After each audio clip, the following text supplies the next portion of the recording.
Garës zgjedhore të 28 dhjetorit ja kanë mësyrë 24 subjekte politike.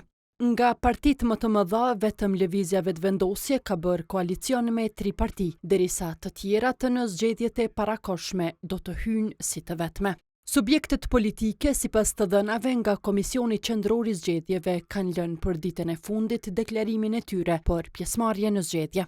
Gjatë kësaj periudhe 7 ditore, 24 subjekte politike, prej të cilave 3 koalicione, 18 parti politike, 2 iniciativa shtetare dhe 1 kandidat i pavarur, kanë plotësuar online formularin e certifikimit për pjesëmarrje në zgjedhjet e parakohshme për Kuvendin e Kosovës. Analisti politik Sebe Bytyqi thotë se nga aplikimi për zgjedhje, rëndësia më e madhe është tek partitë e vogla. Sipas tij, me veprimin e tyre, Aleanca për Ardhmërinë e Kosovës e Nisma Socialdemokrate kanë rrezikuar hyrjen në kuvend, kurse te Alternativa e guxo vërihet rritje në elektorat.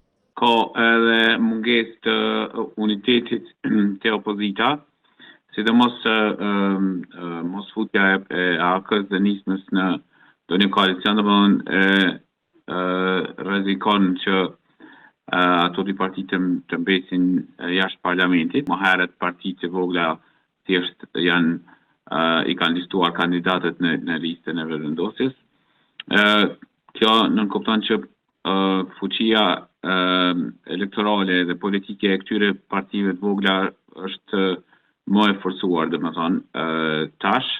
Pas aplikimit për pjesëmarrje në zgjedhje, subjektet politike kanë kohë 7 ditë që të dorëzojnë listat me emrat e kandidatëve për deputet të zgjedhjeve të parakohshme.